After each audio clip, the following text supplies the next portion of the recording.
Donc on va essayer de continuer un tout petit peu ce qu'on avait vu la dernière fois. Donc c'est la dernière partie de langage SQL. Donc on va parler de langage de manipulation de données, dans lequel j'essaierai de traiter le cas de plusieurs tables. C'est-à-dire on ne va plus se limiter à une seule table, mais on va parler de plusieurs tables. Et pour ce fait, on va essayer de parler de la notion de jointure. On va parler d'un certain nombre d'opérateurs ensemblistes dont on a parlé dans le langage relationnel, à savoir l'intersection, l'union, la différence, etc. On va essayer de voir comment on peut grouper les données. C'est-à-dire, par exemple, si je veux obtenir les notes d'un étudiant, je dois grouper toutes les données de la base selon le CNE. On va essayer de voir comment l'ordinateur interprète les commandes SQL, comment on peut modifier les données dans une table quelconque, comment on peut modifier la structure d'une table et comment on peut obtenir la structure exacte d'une table quelconque. Avant de passer au détail de cette partie, j'aimerais bien travailler sur un cas particulier dans lequel j'ai un client qui passe une commande ou bien plusieurs commandes. Dans ces commandes, on va trouver un certain nombre de produits qui sont connus par ce que vous voyez ici dans les tables. Maintenant, moi, personnellement, et nous tous, on peut comprendre qu'un client passe une commande. Mais il faut essayer de voir comment expliquer ceci à la machine parce qu'on doit tout donner à la machine avant d'obtenir un résultat. Et ça sera fait grâce ce qu'on a appelé, c'est maintenant qu'on va essayer de voir le rôle des clés étrangères. Donc, dans la commande, on va trouver comme clé étrangère les densités du client. Ça va nous permettre, sur le plan pratique, de faire un lien physique entre les clients et les commandes. Même chose entre la commande et les détails, on aura un lien physique entre la commande et le détail. Et la même chose pour le produit. Mais tout ça doit être expliqué à la machine. C'est ce qu'on va essayer de voir maintenant à travers les jointures. C'est-à-dire que pour montrer à la machine qu'un client passe des commandes, on doit établir une jointure entre le client et la commande. On doit joindre la table client à la table commande et après on va choisir les données dont on a besoin. Même chose entre la commande et le produit avec le détail. Le détail ou bien la ligne de commande, il contient un numéro de commande comme clé étrangère et densité du produit comme clé étrangère. Les deux vont constituer la clé primaire et la quantité, mais il faut que j'arrive à montrer tout ça à la machine. Donc c'est ce qu'on va essayer de voir dans cette partie du cours, c'est-à-dire dans les jointures. Donc on va commencer par dire que la jointure permet de produire une table constituée de données extraites de plusieurs tables. Maintenant, je considère ici que je dispose de deux tables. Il y a la table commande à gauche en rouge, entourée en rouge, et il y a la table client qui est entourée en bleu. La table commande elle contient un certain nombre de données et la table client contient un certain nombre de données. Les deux tables ont comme attribut commun le numéro de client.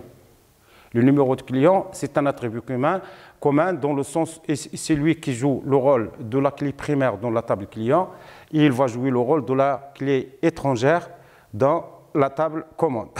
Comment maintenant on peut prendre les données dont on a besoin? Supposons que j'ai besoin de numéros de commande, les numéros de commande, la date de la commande, le numéro du client qui a passé la commande, le nom du client qui a passé la commande et la localité. On remarque ici que le numéro de la commande et le nom de la commande appartiennent à la table commande. Le numéro du client, le nom et la localité appartiennent au client. Donc, je travaille sur deux tables qui sont différentes. Donc, ici, on aura besoin de faire une jointure. On aura besoin de faire une jointure selon un critère bien déterminé.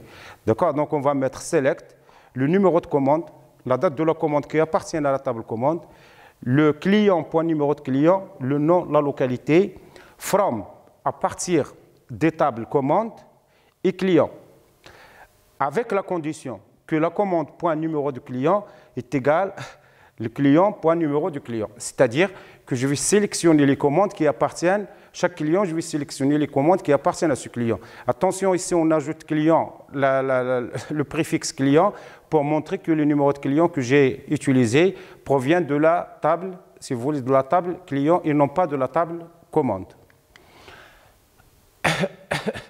On peut mettre aussi, donc, select, numéro de commande, date de la commande, client.numéro de commande, le nom, la localité. From, commande, client, where, commande.numéro de client est égal, client.numéro client. On avait dit que la commande select peut s'utiliser avec 7 critères. Donc, on peut choisir qu'ils sont tous optionnels. Donc, on peut choisir les critères dont on a besoin.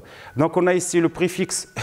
C'est pour montrer, pour ne pas avoir d'ambiguïté entre le numéro de client qui se trouve sur la table commande et le numéro de client qui se trouve sur la table client. Le from va nous donner les tables sur lesquelles je vais travailler ici. Donc, la jointure, on a dit que dans la jointure, on va utiliser plusieurs tables. Donc, on va utiliser la table client ici et la table commande. Et puis, il y a une condition de jointure qui est commande.numéro de client est égal client.numéro de client.numéro de client. C'est-à-dire que je vais faire une association entre les différents clients et les commandes qu'ils ont passées. Les jointures peuvent se faire sur plusieurs tables et non pas sur 2 tables. On peut faire des jointures sur plusieurs tables. Par exemple, prenons le cas suivant. On veut sélectionner les clients qui ont acheté un produit quelconque.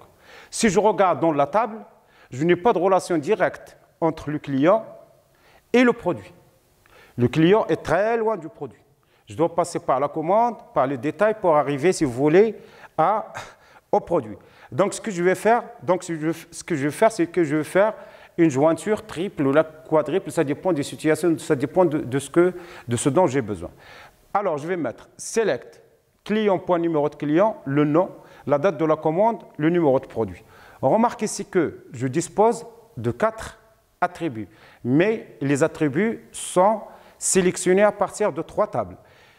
Le numéro de client et le nom de client sont sélectionnés à partir de la table client. La date de la commande, il est sélectionné à partir de la table client. Et le numéro de produit, il est sélectionné à partir de la ligne produit ou bien de ce que j'ai appelé détail. Donc, je dois utiliser 3 tables. La première table qui contient le numéro de client et le nom, c'est client. La deuxième table qui contient la date de la commande, c'est la commande. Et la troisième table qui contient le numéro de produit, c'est la table détail. Donc, on a une jointure de 3 tables. Quelles sont les conditions?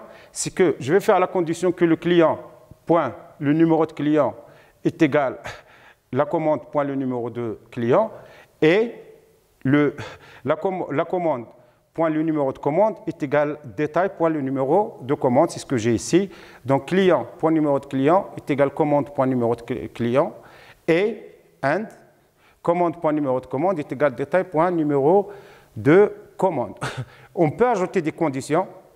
On peut ajouter des conditions selon le besoin.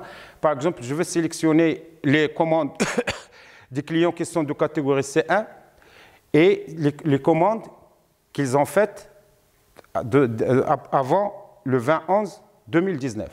Donc, j'ai un certain nombre de conditions. D'abord, que la catégorie des clients est égale à C1. Et deuxièmement, que les commandes sont faites avant le 20-11-2019. Donc, pour ce fait, je vais mettre select, numéro de commande, numéro de client, la date de la commande, le nom, je peux ajouter l'adresse si je veux, from, commande et client, where, toujours.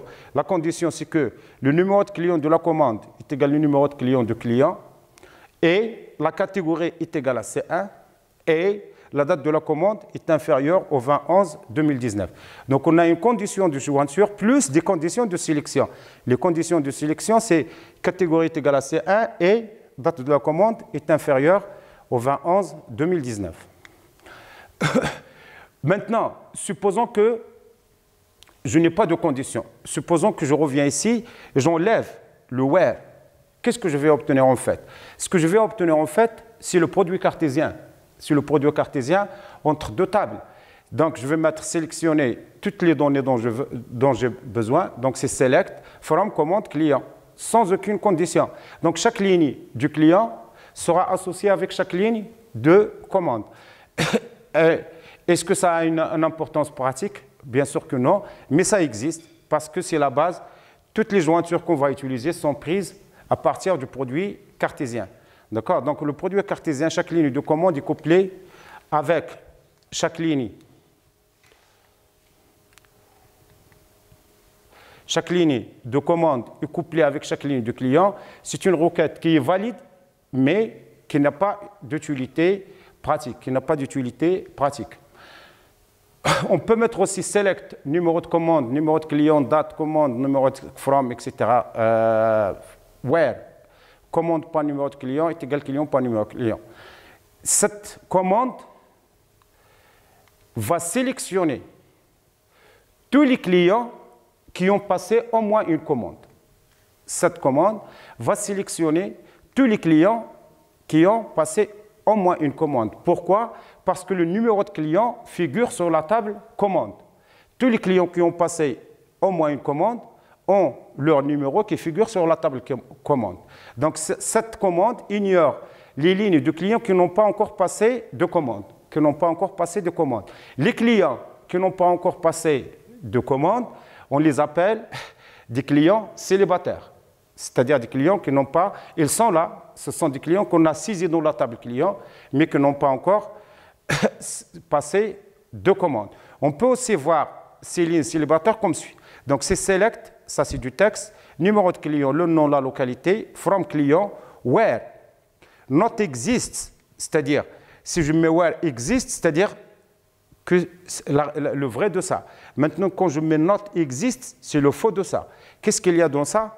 C'est select étoile from commande where numéro de client est égal client point numéro de commande. Donc, c'est-à-dire where commande point numéro de client est égal client point numéro de client. Donc, ici, je cherche, en fait, ce que je cherche dans cette requête, ce sont les clients célibataires, c'est-à-dire les clients qui n'ont pas encore passé de commande. On peut utiliser la notion de sous-requête, c'est-à-dire une sous-requête, c'est une requête à l'intérieur d'une autre. Donc, on a ici le select et on a ici le select, à l'intérieur du select. Donc, je vais voir une sous-requête et je vais voir son équivalent en utilisant les opérateurs AND ou bien OR.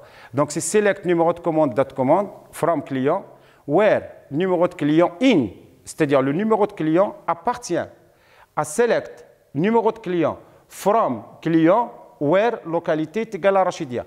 Qu'est-ce que je fais dans ça? En premier lieu, je vais sélectionner les clients qui ont la localité est égale à Rachidia.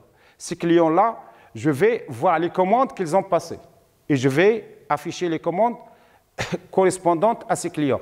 Donc cette requête nous permet d'afficher les commandes des clients dont la localité est Rachidia. Donc c'est select, numéro de commande, la date de la commande, from commande, where, numéro de client. Donc c'est le numéro de client qu'on trouve dans la commande. Maintenant, in, select, numéro de client. Donc, je fais le lien avec le client. Je passe du numéro de client de la commande vers le numéro de client du client. Select, numéro de client, from client, where localité est égale à Rachidia. C'est la même chose que de dire select, numéro de commande, la date de la commande, from commande client, where numéro de commande, numéro de client de la commande est égal numéro de client du client et la localité est égale à Rachidia. Ça et ça, c'est la même chose. Sauf que dans le premier cas, on utilise les sous-requêtes et ici, on va utiliser une requête simple. La sous-requête permet de formuler une condition d'association,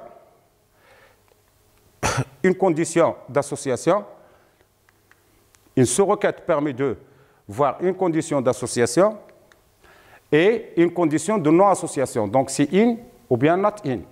Donc, on a in ou bien not in. Donc, numéro de client, il est dans ça, ou bien numéro de client, il n'est pas dans ce qu'on a ici.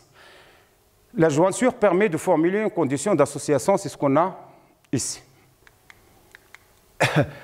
On peut utiliser dans les jointures, si vous voulez, les valeurs dérivées, c'est-à-dire les opérations de calcul, les opérations agrégatives qu'on avait vues dans le premier cas. Donc, je peux sélectionner le numéro de commande, le produit, point numéro de produit, la quantité commandée fois le prix, à partir de détail qu'on va appeler D, et produit auquel on va donner l'alias P, where D, point numéro de produit, est égal P, point numéro de produit. Donc, je vais calculer la somme d'argent qu'on a dépensé pour un produit bien déterminé. On peut aussi mettre select montant de la commande numéro tel, virgule est égal la somme de la quantité commandée fois le prix from détail D produit alias P, where des points numéro de commande est égal à ça, et la condition de jointure sur le numéro du produit. Les jointures. Une ligne client représente un client. Une ligne commande représente une commande. Maintenant, si je vous dans cette requête, select, numéro de client, le nom, la localité. Donc, numéro de client à partir du client. À partir du client, alias C, commande M, where numéro de client est égal, le where commande.numéro de client est égal client.numéro de commande. Si je vous pose cette requête, qu'est-ce qu'elle représente? Est-ce que ça représente un client? Est-ce que ça représente un client qui a passé une commande? Ou bien est-ce que ça représente une commande? Attention, s'il vous plaît, à la lecture. Un client, si je travaille sur le client lui-même, donc je vais mettre select, numéro de client, from client. Une commande, je vais mettre select, numéro de commande, from commande. Donc ce que j'ai ici en fait, c'est un client qui a passé une commande. Donc c'est la deuxième. C'est la deuxième qui est vraie. Ce que j'ai ici, c'est un client qui a passé une commande parce que je vais sélectionner un client et je vais faire le lien avec la table commande. Autre formulation, il y a autant de lignes dans le résultat qu'il y a de clients dans ce résultat. Il y a autant de lignes qu'il y a de clients, ou bien de clients qui ont passé la commande, ou bien de commandes. Donc, les clients, on peut les voir si vous voulez, dans le client lui-même. Les clients qui ont passé une commande, mais un client peut passer plusieurs commandes. Donc, ce qu'on a ici, c'est le nombre de lignes, ici le nombre de commandes qui est vrai. Donc, ici, c'est la deuxième qui est vraie, et dans l'autre, c'est la troisième qui est vraie, c'est-à-dire qu'on va afficher ici le nombre de commandes. Passons à la deuxième partie de cet exposé, qui est les opérations ensemblistes. Vous vous rappelez quand on avait parlé de l'algèbre relationnelle, j'avais parlé des opérations ensemblistes et j'avais parlé des opérations spécifiques. Donc les jointures sont des opérations spécifiques. Alors, les opérations ensemblistes sont l'union, l'intersection et la différence. Il n'y a pas de problème pour deux ensembles. Mais y a-t-il une solution pour faire l'union, l'intersection et la différence pour deux tables? Première chose, c'est que quand je veux parler de l'union et de l'intersection et de la différence, revenant un petit peu vers l'algèbre relationnelle, j'avais dit que pour parler de l'union, de l'intersection et de la différence, on doit disposer d'abord de tables qui ont la même structure. Elles doivent avoir la même structure. D'accord? Donc, je peux prendre, par exemple, la table des étudiants BCG et la table des étudiants MIP. Je peux faire l'union. Je peux faire un certain nombre d'opérations sur ces tables. Alors, les opérations ensemblistes entre deux tables sont doublants. C'est-à-dire que je vais faire l'union sans qu'il y ait deux blancs. Donc, je dispose de la table T1 qui contient les noms suivants. Je dispose de la table T2 qui contient les noms suivants. Si je regarde, il y a des intersections entre les deux. D'accord? Et je peux mettre, maintenant la requête, c'est select le nom from T1, intersect, c'est-à-dire intersection, select le nom from T2. Et je vais avoir ce que j'ai ici. L'intersection entre les deux. C'est Aviron, Mercier et Newman. Je peux faire l'union. Voilà.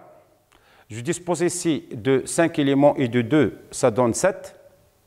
Donc, il n'y a pas de répétition. Attention, il n'y a pas de répétition parce qu'on verra tout à l'heure là où il y a la répétition. Donc, l'union, je vais prendre les éléments de T1 et les éléments de T2 sont de blanc. La différence, on peut mettre la différence, c'est except. Donc, si select le nom from T1, except select le nom from T2, c'est le nom de T1 qui n'appartient pas à T2. Donc, j'ai les deux ici que vous voyez ici. Donc, c'est le nom de T1 qui n'appartient pas à T2. Maintenant, si je veux faire l'intersection dans des tables qui contiennent les deux blancs, si je mets union comme ça, je vais avoir, donc, j'ai ici dans la table T1 12, 12, 12, 27, 34. Dans la table T2, j'ai 12, 12, 34, 93 et 43, 49. Si je mets select num from T1, union select num from T2, je vais avoir 12 une seule fois, même si j'ai 5 fois ici, 34, etc. L'intersection, je vais mettre c'est 34 et 12. La différence, c'est 27. C'est 27, T1 moins T2 est égal à 27. Par contre, T2 moins T1 est égal à 49, 93. Attention, T2 moins T1 est égal à 49, 93. Voilà, 49, 93. Si je veux maintenant afficher l'intersection, l'union et la différence avec les deux blancs, ça va différer. C'est-à-dire que j'ai ici 3 deux blancs et j'ai ici 2 deux blancs. Si je mets par exemple select numéro from T1 union all, select num from T2, je vais avoir combien de 12? Je vais avoir 5 12. 2 34, 1 27 et 1 49 et 1 93. Donc j'aurai les deux blancs. Si je mets l'intersection avec les deux blancs, j'ai 2 fois 12 ici, 3 fois 12 ici, donc on a 12 en commun. Donc je vais mettre 2 fois 12. Si je vais mettre la différence avec les deux blancs, dans T1 il y a 3 12 et dans T2 il y a 2 12, donc il reste, si je mets T1 moins T2, il va me rester un seul 12, donc je vais l'avoir ici.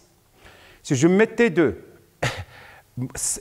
moins T1 all, except all, je vais avoir 93, 49 parce que le nombre de 12 ici est inférieur au nombre de 12 dans l'autre. Les opérateurs peuvent être combinés. Je peux faire la différence entre T1 et T2, union, la différence entre T2 et T1. C'est-à-dire T1 moins T2, union T2 moins T1.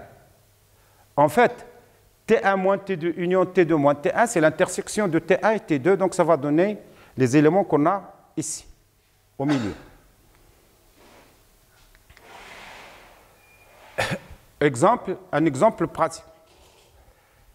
Select, numéro de commande, client, point numéro de client, date commande, le nom, la localité from commande client, where commande, point numéro de client est égal client, point numéro de client, union, select, nul, as, numéro de commande, nom de commande, numéro de client, nul, as, date commande, nom, localité, from client, where, not exist. Dans cette table-là, ça va me donner les éléments, les clients qui ont passé une commande, union, les clients qui n'ont pas passé de commande. La partie qu'on va essayer de voir maintenant, c'est comment faire le groupement des données, c'est-à-dire j'ai la liste des étudiants, j'ai la liste des notes des étudiants, j'ai la liste des modules, j'ai tout ce dont j'ai besoin. Comment maintenant je vais grouper les données relatives à ces étudiants. Donc c'est ça, c'est les données groupées. On a déjà parlé de ça dans Group By. Donc on a ici la table dans laquelle je vais essayer par exemple de mettre ensemble les clients qui appartiennent à chaque localité. Alors, je vais mettre, pour ce fait, je vais mettre select localité, count étoile as nombre de clients, c'est-à-dire le nombre de clients de cette localité, la moyenne de leur compte, as moyenne du compte, from client, group by localité. Donc, je vais déterminer la localité, le nombre de clients de cette localité, la moyenne des comptes de cette localité, et ça en utilisant un groupement de données par localité. Donc, j'aurai pour chaque localité la localité, le nom, le nombre de clients et la moyenne des comptes de ces clients. Ici, attention, on s'intéresse aux localités plus que les clients. Si je veux par exemple connaître les commandes passées par un client, je vais mettre select, le numéro de client, le nom du client, le numéro de la commande, la date de commande, from, client, commande, where, client.numéro de client est égal commande.numéro de commande, groupe by client. Donc, je vais mettre les clients par groupe selon, je vais mettre l'affichage par groupe de clients. Select localité, la même chose, from client, groupe by localité, having. Donc, having, c'est une condition qui ont, c'est-à-dire les localités qui contiennent plus de 3 clients. On ne va afficher que les localités qui contiennent plus de 3 clients. D'accord? Donc, je vais déterminer le nombre de clients et n'afficher que les localités qui contiennent plus de 3 clients. La même chose ici, les localités qui contiennent plus de 2 clients. On peut sélectionner des lignes comme on peut sélectionner des groupes. Si je mets par exemple select numéro de client et je calcule le nombre de clients from commande, where numéro de commande in select numéro de commande from détail where numéro de produit est égal PA45. C'est-à-dire que je ne vais sélectionner que les commandes qui contiennent le produit PA45. Groupe by numéro de client. Donc, si les commandes, les clients qui ont passé une commande qui contient le PA45, le produit PA45, et dont le nombre de commandes est supérieur ou égal à 2. Et la même chose dans l'autre, c'est select numéro de client, count étoile, sum, quantité commandée, from commande as M, détail as D, where numéro de commande de la commande est égal numéro de commande du client, du détail, pardon, et le numéro de produit est égal à ça, groupe by numéro de client, ayant le nombre de commandes est supérieur ou égal à 2. Même chose en bas ici, c'est toujours groupe by, c'est-à-dire qu'on cherche les clients que je cherche. Dans la deuxième requête, ce que j'ai, c'est de calculer un autre cas, c'est le groupement à l'intérieur du groupement. Donc, nous allons voir ce qu'on a ici. Donc, c'est select, localité, numéro de produit, la somme due pour un produit quelconque, c'est-à-dire le montant, à partir du client, la commande, détail et le produit. Where numéro de client est égal de la commande est égal numéro de client du client et numéro de client de commande de la commande est égal numéro de commande de détail. Même chose pour le produit. Groupe by, localité, produit, numéro de produit. C'est-à-dire, on va faire le groupement par localité. À l'intérieur du groupement par localité, on va faire le groupement par numéro de produit. Donc, c'est un groupement à l'intérieur d'un autre groupement, ce qui va nous donner 2 colonnes. On peut mettre select substring catégorie from 1 for 1 as catégorie, c'est-à-dire on va prendre le premier caractère de la catégorie, on va compter le nombre from client, group by subtracting, donc je vais avoir le tableau suivant. Donc le nombre de catégories qui sont à nul sont 2, le nombre de catégories AB sont au nombre de 8 et le nombre de catégories AC ils sont au nombre de 6. Comment la machine interprète les commandes select? Donc, on va essayer de voir un exemple ici. Select, numéro de client, nom, localité, etc. Tout ce qu'on a ici. D'accord? Donc, en premier lieu, elles sont ordonnées par localité. En deuxième lieu, les données sont ordonnées par localité et par catégorie. Dans le troisième, elles sont ordonnées par localité et puis par ordre de population, nombre de population descendant. C'est-à-dire, on va commencer de nombre maximum, on va descendre de population. Et la même chose pour l'autre, on va sélectionner, on va ordonner. Ici, on va ordonner par numéro de commande et par le prix du produit qu'on a dans la commande. Donc, on aura là le numéro de commande et les prix des éléments qui sont, c'est-à-dire des produits qui sont dans la commande. Donc, commençons par les plus chers, c'est-à-dire par le montant le plus élevé vers les montants les moins élevés parce qu'on a ici descendant. On a ajouté ici descendant, la même chose ici. Pour l'interprétation, quand on a une commande complète de select, donc on a dit que select, from, where, group by, having, order by.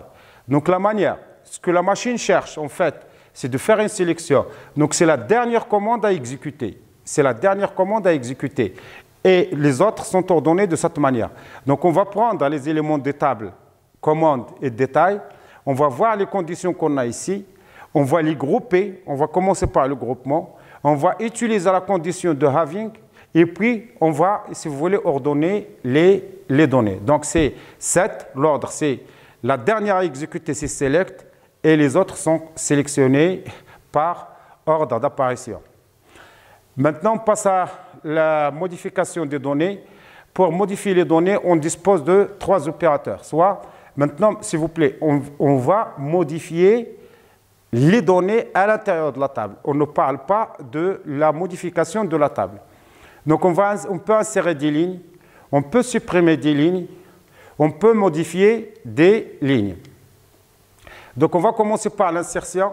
Supposons que dans la table détail, je veux insérer un numéro de commande, une nouvelle commande. Donc, je vais insérer dans détail les valeurs. Donc, numéro de commande, numéro de produit et la quantité de ce produit. Ou bien, on peut mettre un client. Donc, je vais insérer un autre client dans la table client. Ce que j'ai ici. Le client, par exemple, le barman. Dans la table client. Donc, je vais insérer un client. Attention, s'il vous plaît, il faut respecter l'ordre des attributs. Il faut toujours respecter l'ordre des attributs. Donc, nous avons le numéro de client, le nom, et puis nous avons l'adresse, si vous voulez, et la localité. Donc, on a numéro de client, le nom, l'adresse, et puis la localité. Il faut respecter l'ordre des données, c'est-à-dire des attributs. Les colonnes facultatives, par défaut, c'est-à-dire c'est rien, je peux mettre virgule et puis virgule, donc ça veut dire que je mets nul. Je peux insérer dans une table, par exemple, je peux créer une nouvelle table que j'appelle client Rachidia, c'est-à-dire les clients de Rachidia, et je peux mettre insert into client Rachidia, c'est-à-dire la table client Rachidia. Qu'est-ce que je vais insérer? Select numéro de client, le nom, l'adresse, from client, where, localité est égale à Rachidia. Donc, je vais prendre tous les clients de Rachidia et je vais les mettre dans la table client Rachidia. Je peux effacer un client de la table client. Je peux par exemple effacer le client K111. Donc, delete from client, where numéro de client est égal à K111. Delete from client, from détail, where numéro de produit in, select. C'est-à-dire, je vais supprimer dans détail les produits dont la quantité en stock est égale à les produits dans détail, les produits qui ne sont pas vendus puisque la quantité en stock est inférieure ou égale à 0, c'est-à-dire qu'il n'y a plus de clients dans cette catégorie. Je peux supprimer dans client les clients dont la catégorie est nulle. Je peux mettre à jour le client. Je peux changer l'adresse d'un client quelconque et en donnant son nom. Donc, update client, set, l'adresse est égale, ça, where, numéro de client est égal à F111. Je peux modifier la table produit, update produit. Il y a une augmentation du prix du produit, par exemple. On nous avise que le produit a augmenté de 5%. Je vais mettre update produit, set produit est égal produit fois 1,05, where les billets, like, sapin, c'est-à-dire un produit, tous les produits qui contiennent le terme sapin. Dernière partie, c'est comment afficher la structure d'une table. C'est-à-dire, je suis en train de travailler, à un certain moment, je me demande, j'ai oublié la structure d'une table quelconque, comment la retrouver? Alors, pour ce fait, on utilise la commande describe. Utilisez la commande describe pour afficher la structure d'une table. Donc, on met describe. Optionnel, si vous voulez ajouter RIBE, on peut mettre DESC, c'est largement suffisant. Et puis le nom de la table, ça va m'afficher, si vous voulez, les attributs. Donc il y a le nom des attributs. Est-ce qu'ils sont non nuls ou non? Et puis à côté, j'ai le type. Donc j'ai la structure, par exemple, pour le client, je vais mettre describe client, je vais mettre identité du client, le nom du client, l'adresse du client et puis la localité du client. Et merci.